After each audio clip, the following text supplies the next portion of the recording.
Parents, your child's school is not safe because of bullying or sexual assault. What do?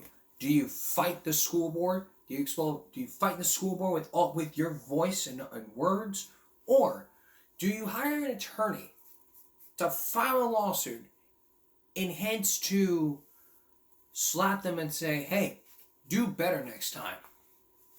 Exactly what happened in New York when this lawsuit that you see right there, that lawsuit says that the school is accused of negligence. But what does the school have to say? You will see firsthand that that lawsuit may contain clues about what happened when bullying happened and a case of sexual assault of a 16-year-old. I want to warn you, very graphic to hear. Outraged parents across Long Island, this after a 13-year-old is stabbed at school, and now we're hearing of a student allegedly being sexually assaulted. Jody Goldberg has more on why these parents say their kids are not protected.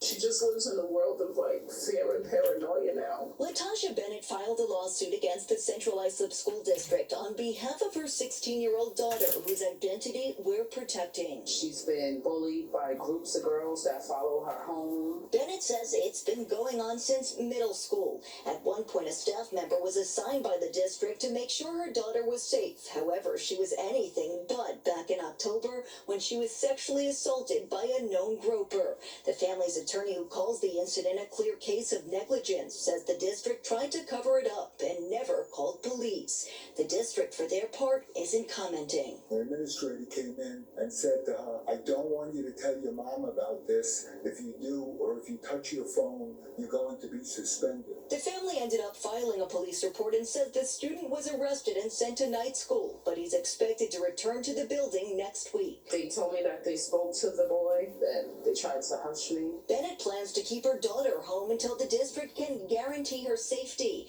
The victim's sister, who graduated last year, says even teachers have a hard time protecting themselves, as seen in this video where a teacher suffered a traumatic brain injury after trying to break up a fight. There's no consequences for anybody. And it's not just Central Islip. Outraged parents in the Lindenhurst School District argued with the school board on Wednesday night after a middle schooler was stabbed last month. Parent Ralph DeLustro filed a notice of claim against the Three Village School District after his 13-year-old son was allegedly strangled by a bully. The principal says it's the superintendent. The superintendent says it's the principal. Someone figure it out. Get on the same team. The lawsuits seek millions in damages, but those involved say it's not about the money. It's about stopping a culture of bullying and making schools a safer place for students. Jody Goldberg, Fox 5 News. Common sense alert.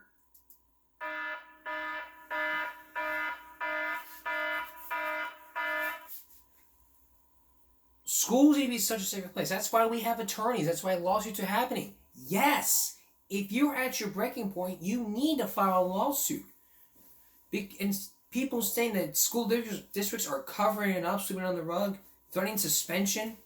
Don't tell your mothers, you get out your phone, I'm going to have you suspended. We need to make schools much safer.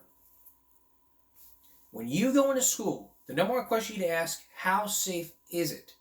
If you ask that question to every school district, they will understand that you're being taken very seriously. And if you don't ask that question, how are you going to know if you're being taken serious? It's the parent's responsibility to make sure the child goes to school. It's also the parent's responsibility to make sure the child is safe.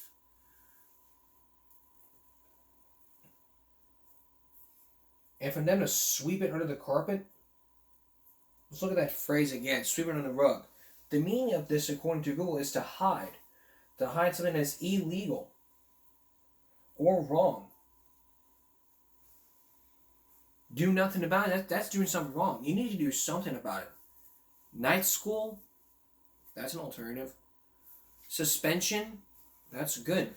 But, out of school suspension is like a joke to some people. If you're suspended from school, it's like, yeah, you get a day off of school. And like we talked about, in-school suspension is better than out of school suspension, like we talked about. So the only difference between in schools you're in the building, out of school means you're out of the building.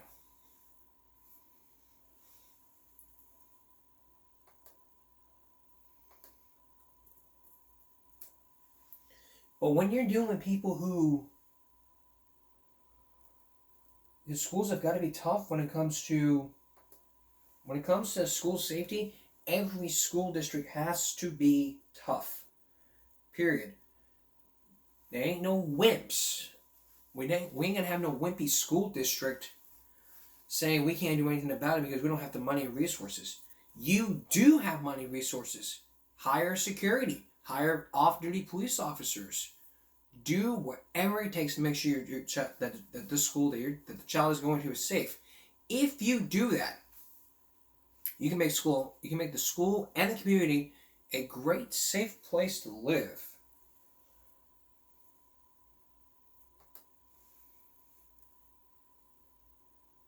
And if you start asking that question over and over again, they'll know that you're being taken very seriously. Very seriously.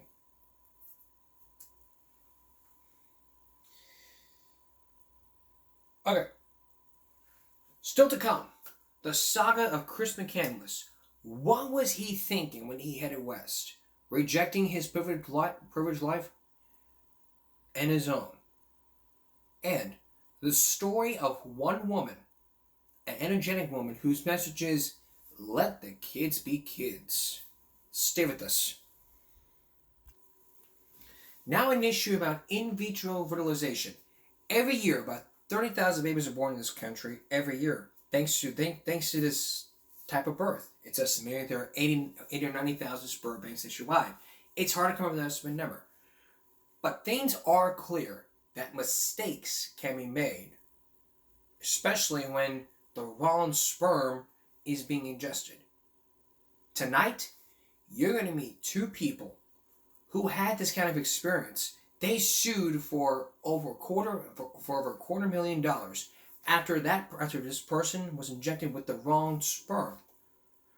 What is going on? Here's Karen Burns. It really was a miracle. It really was a miracle. And we just couldn't believe how wonderful it all was. After 5 years of struggling with a fertility problem, Jane and John Doe finally had a baby. They conceived their child through artificial insemination, using what they thought was sperm John had donated. I had that feeling of connection that here was my child. This was something that was mine and also my wife's. It was ours, and we had done it together. But that sense of awe abruptly changed. 3 days after the baby was born, the doctor came to see Jane alone. And when he told me what the baby's blood type was, it was this horrifying split second where I realized that baby's blood type was not my husband's blood type. My first reaction was, well, if this is not my husband's child, then whose child is this? Jane and John Doe are among almost 100,000 couples who undergo artificial insemination each year. They paid a lab located here known as Cryo-V and University Fertility Services $620 to store John's sperm for later insemination by their doctor. But his sperm was apparently either mislabeled or misplaced, something the Does might never have known had it not been for the doctor's words to Jane that night in the hospital. What did you think about that night, Jane? I thought, what am I going to do? What am I going to do? I may have just given birth to somebody else's baby. I mean, if a doctor makes a mistake on an operating table and the person dies, you don't say people make mistakes all the time. You're very angry. You lost somebody you love.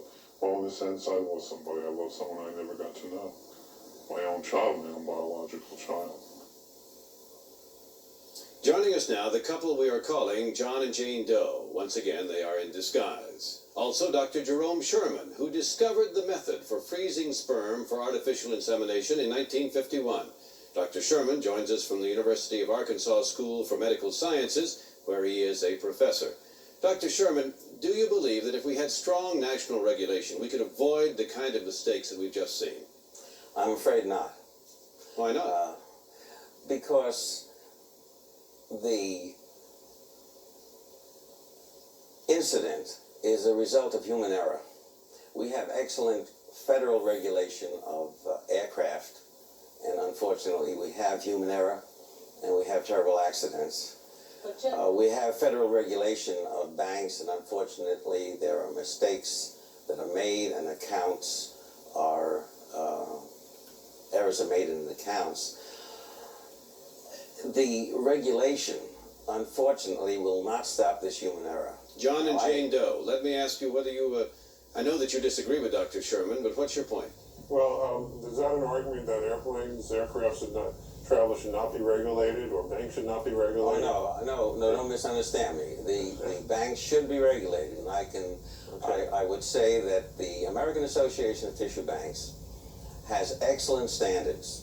And these standards have been employed, and over 50,000, conservatively, over 50,000 children have been born. Less than 1% of these children have been abnormal, while in the normal population, over 6% of the children born are abnormal. Yes, but of course, may I just say, Doctor, that in the case of the Does, they are part of that 1%, and I guess it's very little consolation to them. Oh, my heart goes out to you folks, because there are certain areas of human activity that just need regulation, whether it be the field of nuclear reactors or pharmaceutical companies, and whether it may have an adverse financial effect on these activities or not. You don't question it. There's no question that there should be regulation. The regulations should be regulations that should say every bank should observe the standards of the American Association of Tissue Banks. But in all fairness, if my bank, if other banks were inspected yesterday by the federal government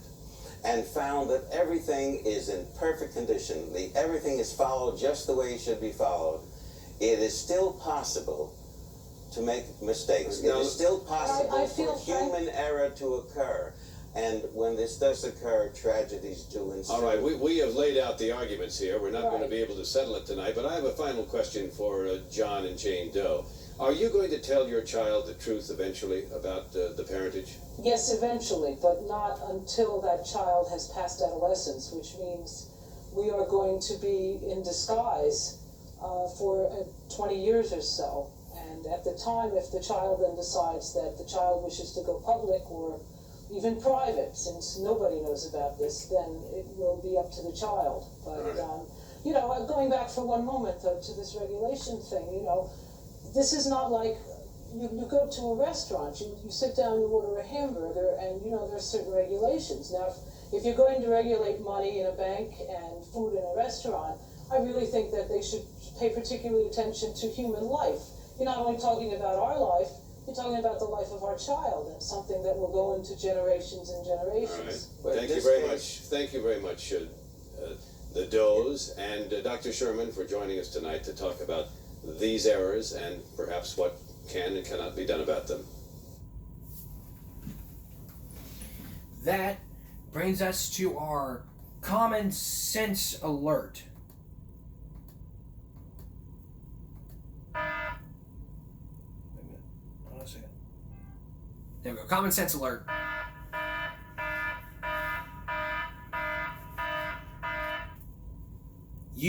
If you're gonna donate sperm, if you have sperm, you need to label it. And people say, well, we don't want to label this because we want to... It's all just... I mean, you know, the clock's ticking. And then someone going, nah. You need to label it. That sperm, you need to label it. You can't label the egg. I'm not going to go into all details here, but the common sense point of this is label. Get yourself a label maker and label that sperm. That way it won't be replaced.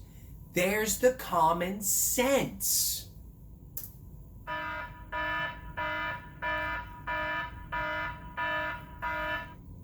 Less medical help and more common sense. You people may look at you going, what are you doing? I'm labeling this. Why? Because that person from his show, Give Me a Break, told me to do so. Who is he? Does he have an email address? I can get emails saying, hey, you told this guy to label this. Yeah, I did, because common sense. If you use those two words, common sense, looking back at the definition of common sense. I mean, you've heard me say it you heard me say it for about a month. The whole reason to the show is common sense. The definition of common sense is as prefers a good sense and good judgment in practical matters.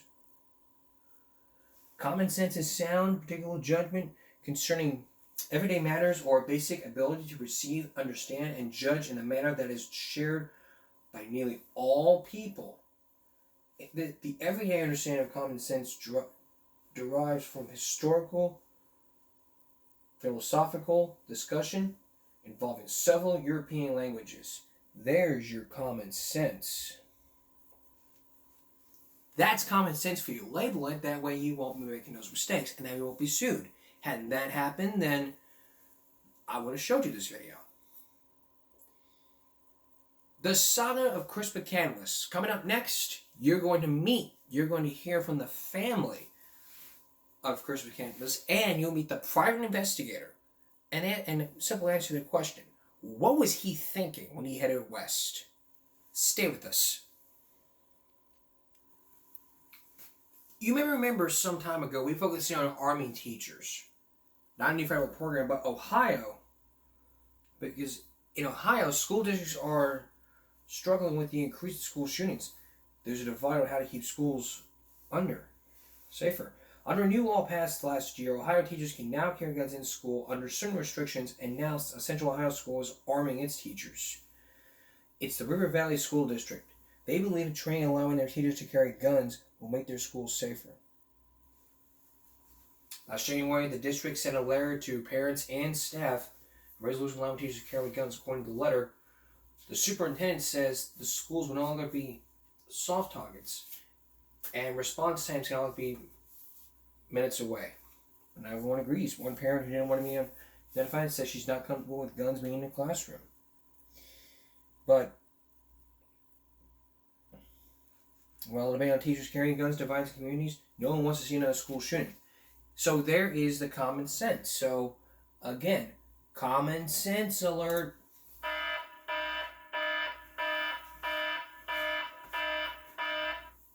Arming teachers. That's the common sense here. Now, the saga of Chris McCandless. What was he thinking when he headed west? We'll tell you when we come back. Stay with us. We've never done adventure stories before on Give Me a Break, but this is one of our first ones. This first adventure story is about one man. His name is Chris McCandless, a young man who determined to put himself to some kind of test. What was he thinking when he headed west, rejecting his privileged life, his family, even his own identity? Almost certainly he never envisioned the fate that awaited him. Tonight, you are going to meet his family, and you'll hear from the private investigator. You'll also hear some people who Chris met while he was traveling the road. You will also see that list that he carried for 100 days.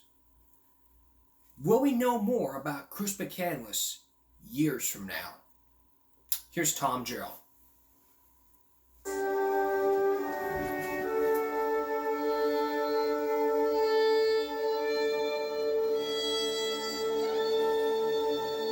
It was an odyssey in the traditional sense of the word. He called it the spiritual revolution, to kill the false being within. A grand journey that would change everything, that would transform his life. Chris McCandless was captivated by the spell of Alaska.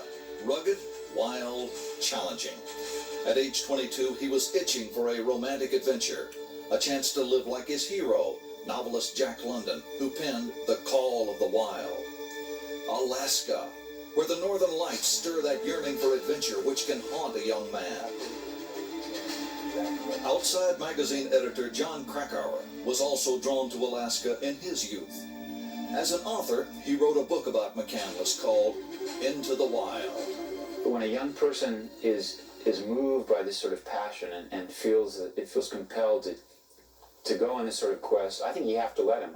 There's no way you can stop it. In our culture, we don't have formal rites of passage like in some ancient cultures. They're taking risk, subjecting yourself to a dangerous rite of passage maybe is something many people have to go through to become a man or a woman. The mosaic of Chris McCandless growing up was typical of an affluent family in the 70s. Snapshots reveal a happy youngster, waving to his family, hiking in the mountains, vacationing with his parents in the Caribbean, birthday celebrations and academic achievements. He emerged from childhood handsome and highly intelligent. His closest confidant was his sister, Corrine. This is Chris right here. I like that picture of Chris. Looks so cute. Looks happy. The unconventional side of Chris McCandless appeared in high school when he became captain of the cross-country team, the Road Warriors. They just go off on these suicide treks. The whole point was to get lost. They'd run out, get lost, find their bearings, run a little slower till I found their bearings, then run home again at full speed. So one of his teammates said this was in effect how Chris led his whole life. While at Emory University in Atlanta, McCandless and his friends made a video of college life, which included an uninhibited solo. We have shared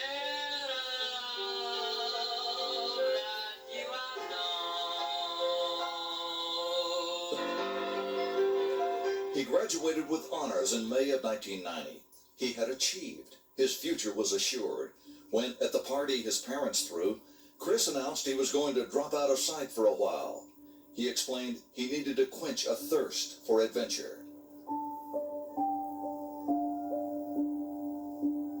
He headed west, and like the setting sun, slowly vanished from the life he had known and the family that had raised him.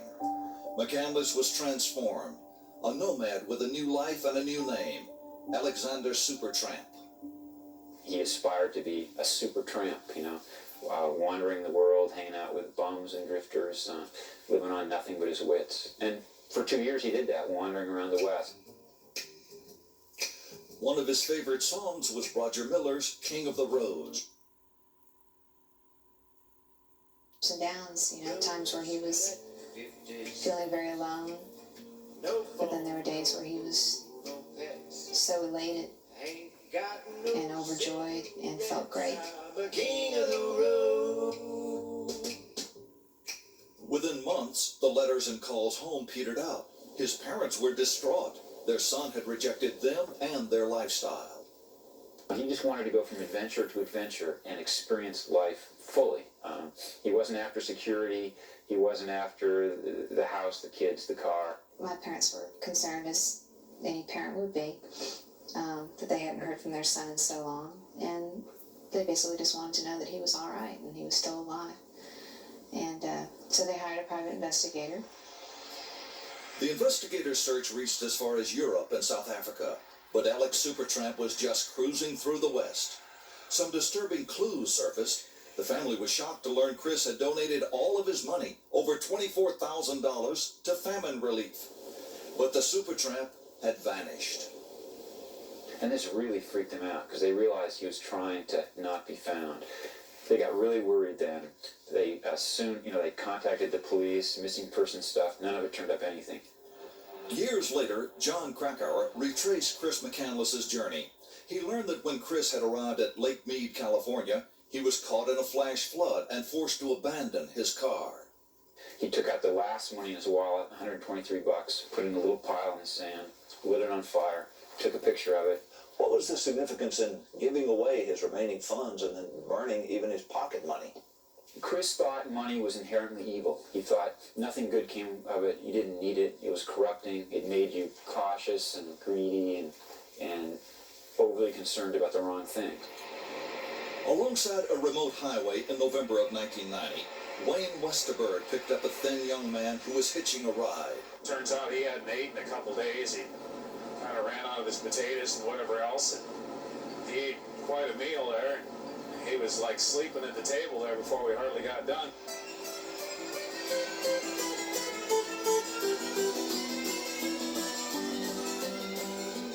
Westerberg's combine crews harvested grain across the Great Plains.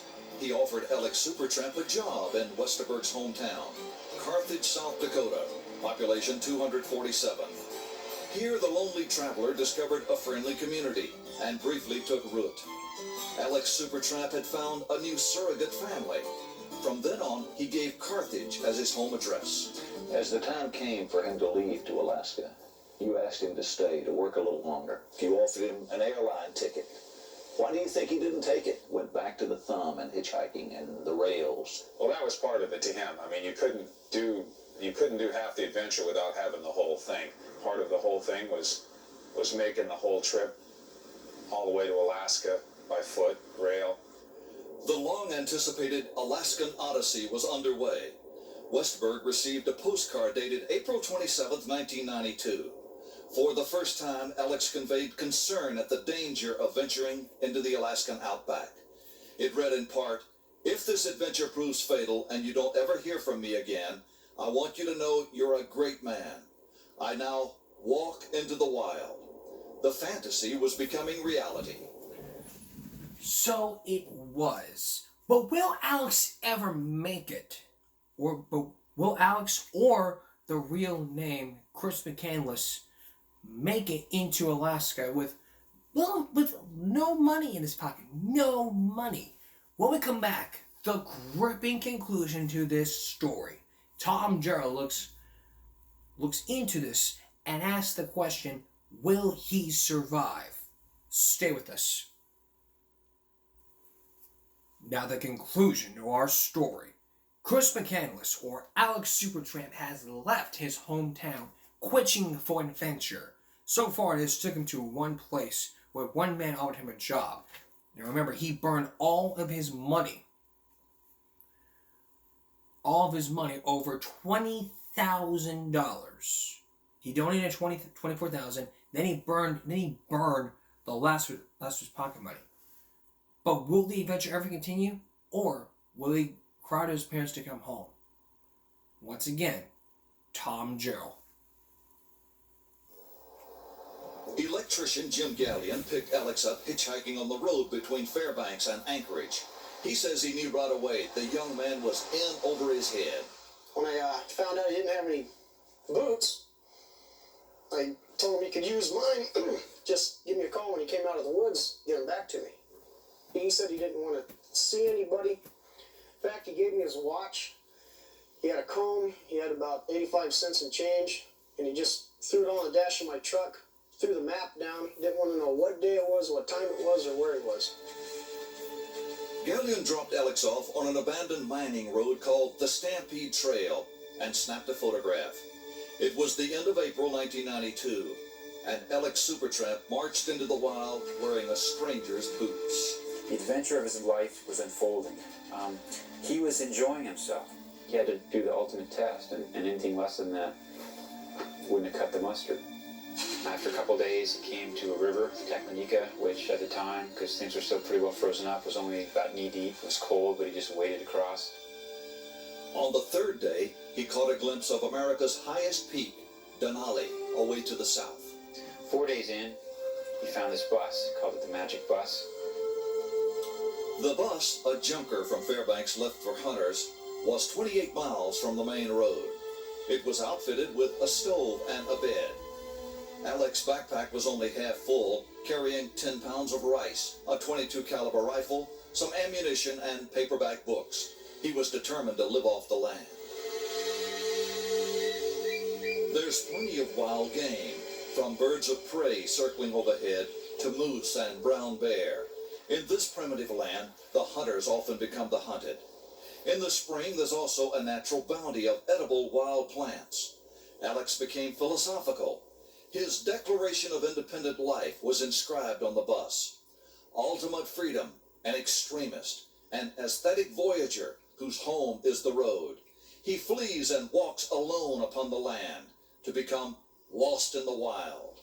And he kept a daily log of his successes and failures.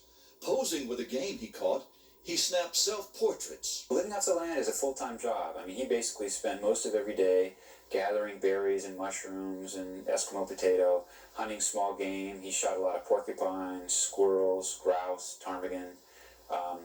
At one point he shot the moose, which was like hitting the jackpot, this 700-800 pound moose. But he did not know how to preserve the meat, and it soon rotted. By early July, Alex Supertramp had proven he could survive in the wild and was ready to head for home. He hiked back down the Stampede Trail toward the Teclonica River. But the stream he had crossed easily in the spring had become a torrent of melted snow. Without maps which would have shown a way across the river nearby, Alex had become a prisoner, trapped on the wrong side of a raging river. For the first time, his journal entries implied danger. Days 68 and 69, disaster, rained in, river looks impossible, lonely, scared. There was no fighting it. I mean, nature had spoken, and he recognized that fact. He returned to the bus and resumed gathering plants for food. So it doesn't look much like a potato, but this is what they call Eskimo potato, and he figured the root's edible, the seeds of the same plant must also be edible, but they're not. What no one knew is that these seeds are in fact poisonous, and when you eat it, it prevents your body from digesting food. His photograph shows a large bag of the poisoned seeds ready to be eaten. The journal confirms his suspicion on day 94. Extremely weak, fault of potato seed, much trouble just to stand up, starving, great jeopardy. Then, in spite of his predicament, a cause for celebration. Day 100, made it, but in the weakest condition of life. Death looms as serious threat, have literally become trapped in the wild. He posted a note on the door, an SOS note, saying, if you happen to come by, please, this is no joke. I mean, so in one sense, he hadn't written it off, but he knew he was in deep trouble. He knew that he might very well die, and he was facing death very bravely. The Alaskan fantasy had indeed become a harsh reality. In signing the SOS note, Alexander Supertramp had become Chris McCandless again. What meaning did you attach to that? It's poignant. You know, it's speculation, but he was acknowledging who he was. That he was just, in the end, a young man in trouble. The last stages of starvation are said to be accompanied by a euphoric sense of well-being. The final entry in his journal reads, beautiful blueberries. With no fat left on his body, he surely would have felt extremely cold. It's impossible to know when he gave up hope of rescue. It's terrible to think about those last days. Starving to death is not a good way to die. It's a very painful way to die. You go into convulsions, hallucinations. It's not an easy way to go. And the fact that he didn't put an end to his own life, he had plenty of ammunition, he had a rifle, but he faced death. He stayed to the end. He faced death very bravely. I admire him for that.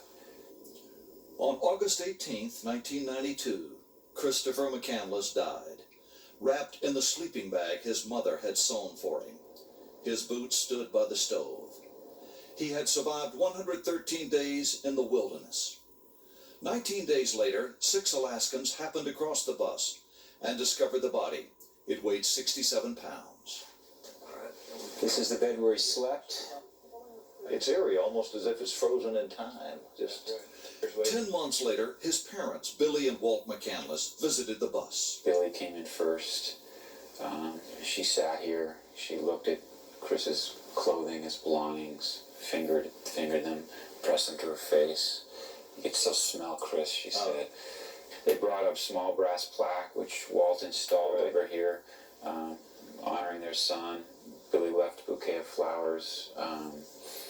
She was worried that she didn't want any other young man to die here, so she brought this survival kit and left it here with some warm clothes, a family Bible, some cooking stuff, some food, most of which is still here. People have respected it.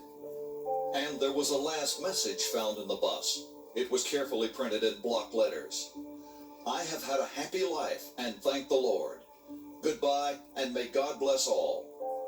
Then, with the note in hand, Chris McCandless captured a haunting image of a young man enduring a self-imposed rite of passage into manhood.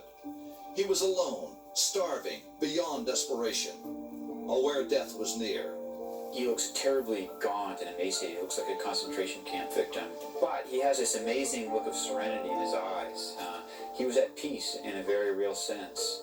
And that's something one has to admire. He doesn't run from it. He just accepts it and forgives his family, apologizes to them for hurting them, says, I've led a happy life.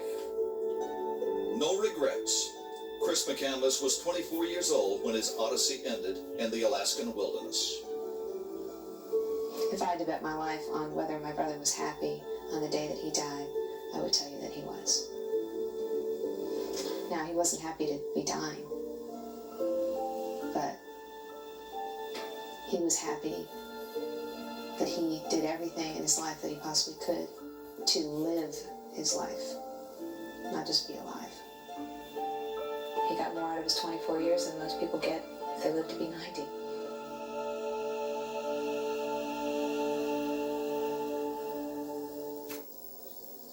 Boy, it might have seemed deliberate, but it really wasn't a subliminal suicide situation. Well, I don't think so, Hugh. There was a tone of that in his first note to his friend Westerberg, where he was talking about if I die, if I don't come back. Toward the end, though, he was looking forward to coming back to his family, back to his life. And he definitely wanted to get out. He just wound up trapped. It does seem like a cruel thing to do to his parents, to drop out of sight. It certainly is, and there was never an explanation of what caused the split. That's one of the mysteries that died there in the bus.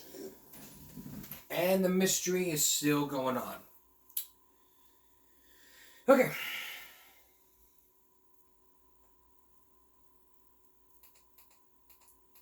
Coming up, the story of one person who is energetic. Stone Phillips, with a woman who says, don't teach them, don't tame them. Instead, make them wild about learning. Stay with us. Years ago, President Bush unveiled a new education program. That came after American companies are going overseas because foreign workers are better educated. It ain't no news that American children are falling behind. People say, well, start teaching them at an earlier age. You're about to be one person who says, just let the kids be kids. What does she mean by that? Here's Stone Phillips.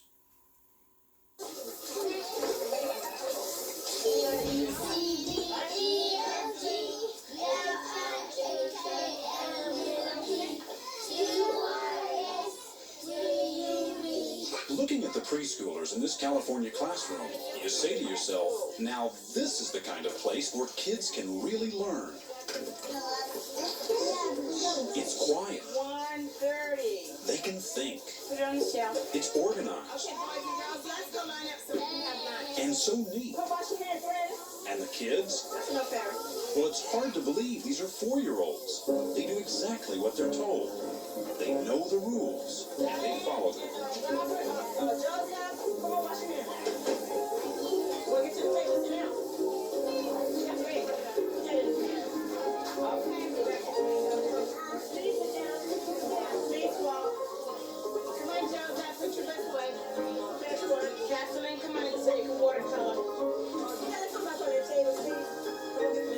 Now, you'd think a classroom like this would make any school director proud. But the director here, Mr. Thaxton, doesn't like what he sees. In fact, today he's brought in a visitor he hopes will turn things around. I'm appalled when I see kids sitting on their bottoms and the teacher's going on and on and on and everybody's going shh, shh, shh, shh, shh, shh. Her name is Bev Boss, and for the past few years, she's been turning things around in preschools all over the country. And she says the problems in this classroom are problems she sees all the time.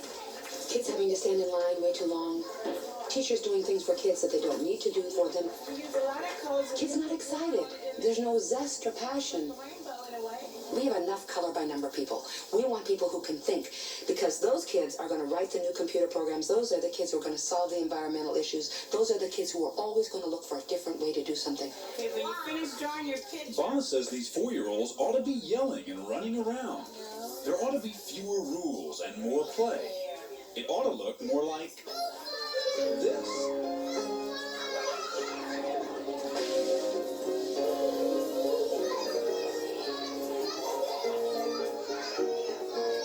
This is Bev Boss's school near Sacramento. where she has taught for 30 years. She says school should be fun. She means it. I don't establish rules. There's only 3 times I interfere. If the child's going to hurt himself, if the child's going to hurt somebody else, or if the child's going to destroy property. I say to myself, will the end of the world come if I just let this go? Could a kid learn something? Could a kid grow? Could he negotiate a little bit with another kid? Now, believe it or not, this classroom is a national model, recognized by experts in early childhood education as an ideal learning environment for preschoolers. There is a perception when you walk into a classroom where children are active that it may be chaotic, but I think what's important is that what we see is child choice and child-initiated activity. Sue Bradykamp is president of the oldest and largest organization of early childhood educators in the country. When children are playing, they are learning. In fact, they're doing some of the most important learning that they will ever do in their lives. It seems so chaotic. Kids painting on not only the paper, but everything else in the classroom. Kids taking off their clothes. So, I mean, but what does it matter? Again, think about it. Will the end of the world come? Kids don't catch colds from taking their clothes off. There's nothing wrong with that. See, I think we have interfered for so long, and what we try to make kids is young adults. They're not young adults, they're kids.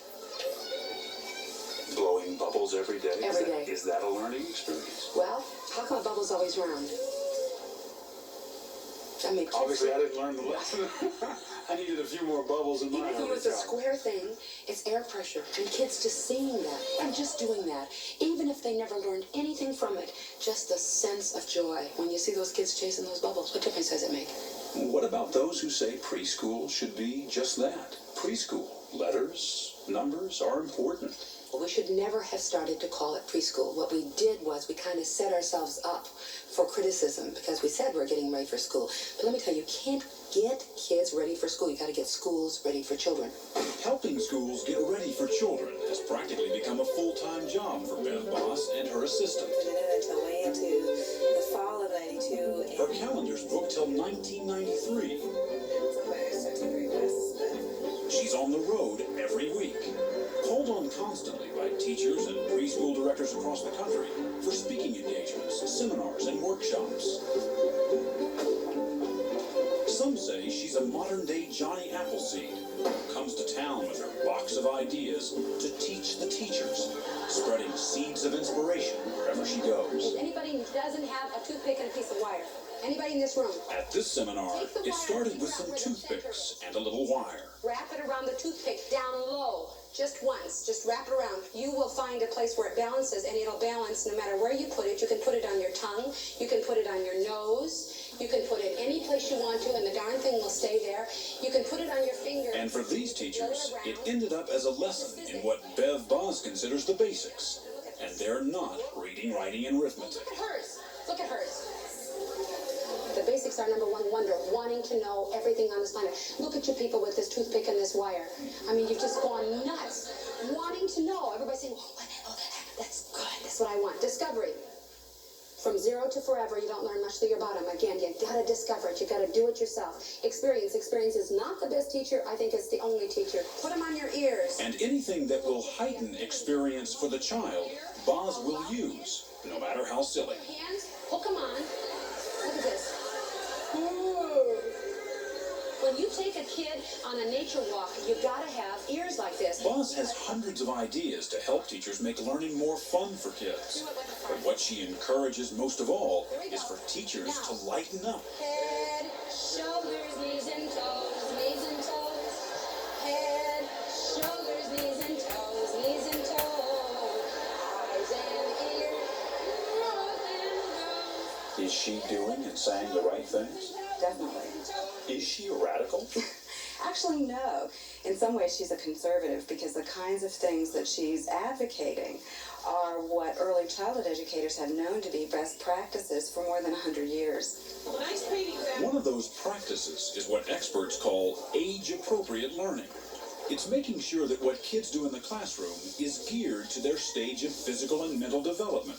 And it's central to Boz's whole philosophy. 1,000 times I've said you can't make a 3-year-old be a 4-year-old. I think of life as a book. There are chapters, and stages. And if you don't complete the stage, then you're not prepared for the next stage. There's been a trend nationwide for the last 10 years that has been toward what we call a push-down curriculum, so that what used to be taught in first grade is now taught in kindergarten. And what used to be taught in kindergarten then gets pushed down into preschool and even earlier. Okay, now let's do your last name. Education is not a race. It's not who gets to the finish line first, it's who stays with it longest.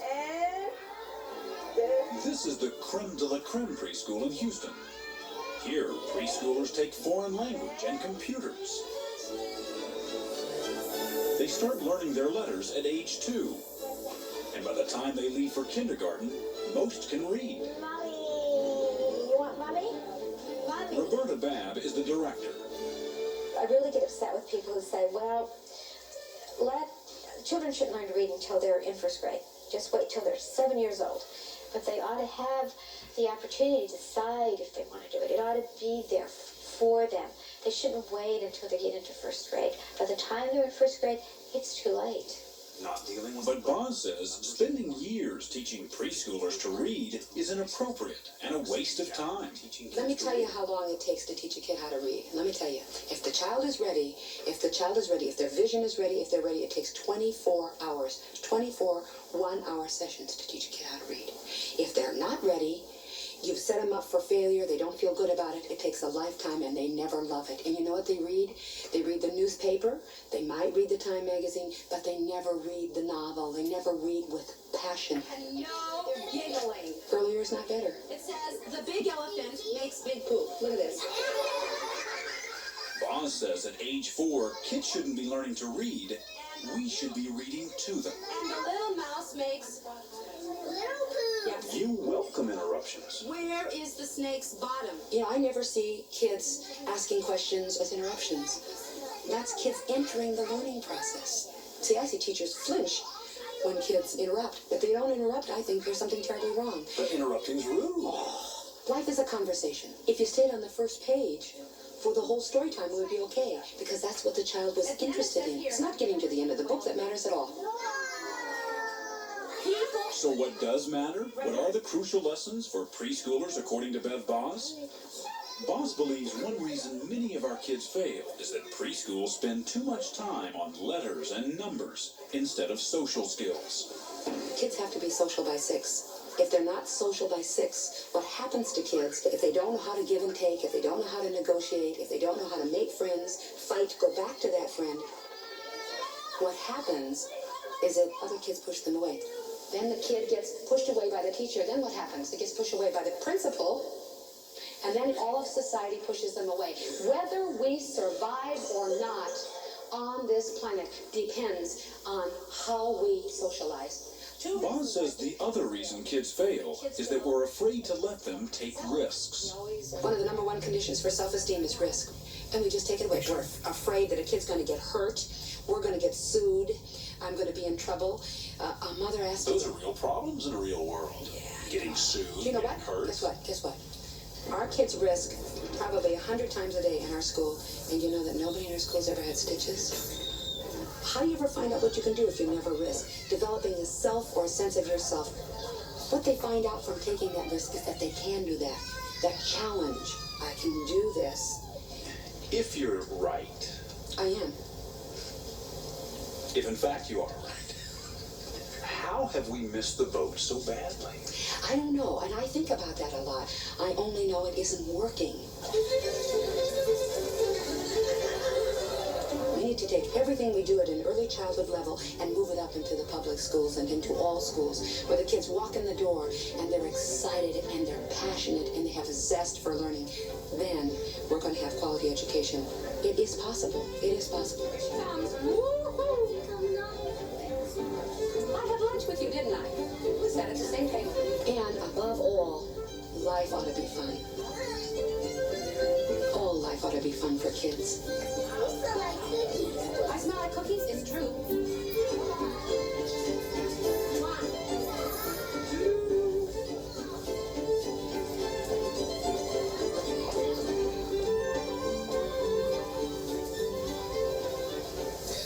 What a dynamo. But Stone, children can learn early academically. I think I'm thinking of Japan now, which has pushed early academic learning to an extreme, and they've been so successful at it that they're beating us in business. That's true, and it can lead to higher test scores, but it doesn't always make for more creative thinking. For instance, did you know that Japan has produced only a handful of Nobel Prize winners compared to 200 from this country? And the most literate nation in the world, Hugh, Denmark, doesn't even begin to teach reading until kids are 6 or 7 years old. You know, her sessions look like there's no structure at all to them. Is that deceptive? Does she have a structure? Well, there is a structure. It starts with free time, and boy, is it free. But then there's circle time, and there's cleanup time, and there's snack time, and there's a story time. And kids are free to deal with letters or numbers if they want to, but they have to initiate it, age appropriate. Very, very interesting. Thank you, Stone. Before I go on break, what's the common sense of this?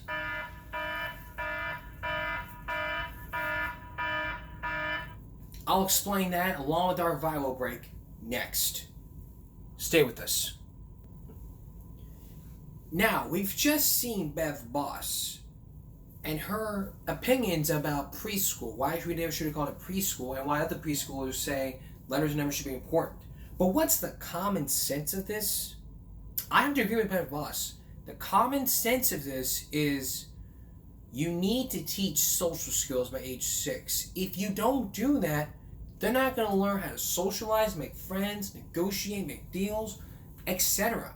If you don't teach the kids social skills, they're not going to learn to be social or be interactive once they hit school. I mean, hell, I wasn't social. I didn't have any social skills. Look at me now. I'm the famous singer, and I socialize with my fans. Here I am socializing with you, millions of people out there on YouTube.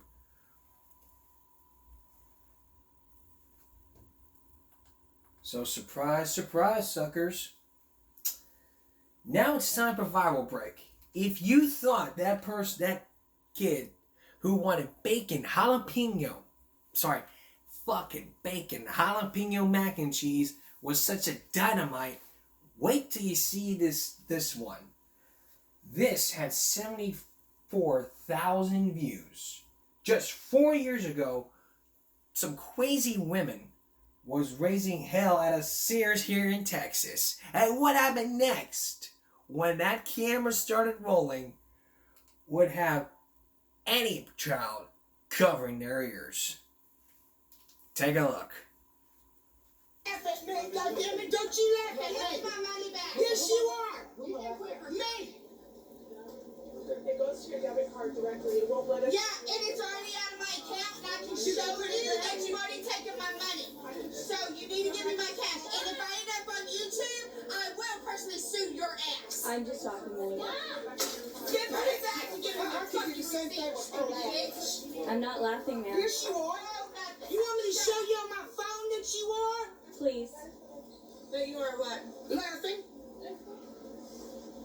If we end up on YouTube, I will sue you. I'm not putting it on YouTube. No, if it ends up on Facebook, it's gonna end up Facebook, I will sue you. All right. That is perfectly fine. Yeah, because you can't record if you don't want to be recorded. And let me tell you, my attorney, I love you. Don't laugh at me. I'm not. I hope everyone gets your fucking job. Okay. Y'all need to. Okay. And I'm calling Sears too. Okay. What's your point? What's your point? You need to shut your damn mouth and stay out of it. I have kids too. Should get you another job. A better job. Than being clerk at $10 an hour. They're screaming at her point here. I'm sorry. Did you get your money? Bye. You can quit recording me before I knock it out of your fucking hand. Bye. Knock it out of her hand.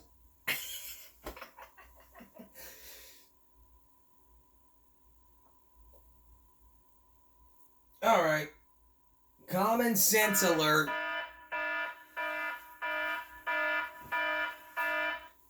I hate to say the K word because it is offensive.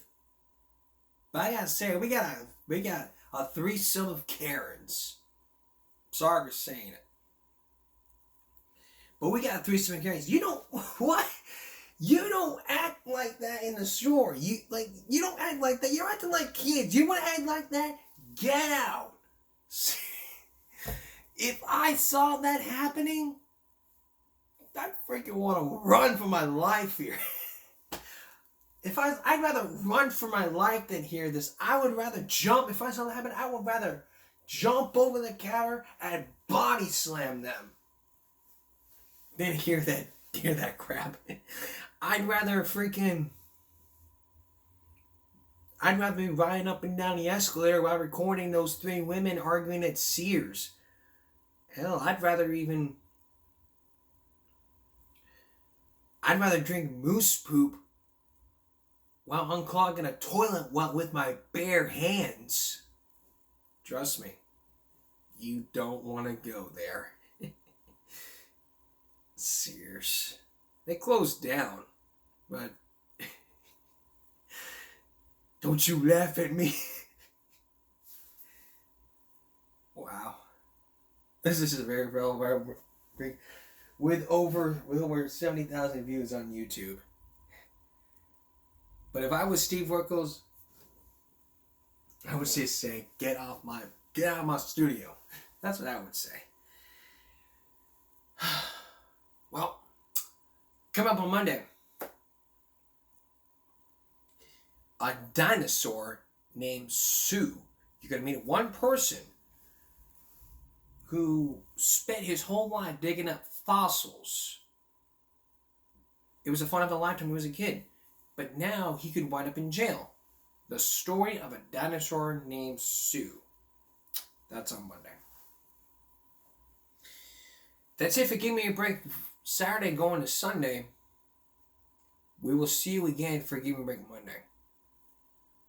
Remember, concentration, not strength. For everyone here at YouTube, have a good night.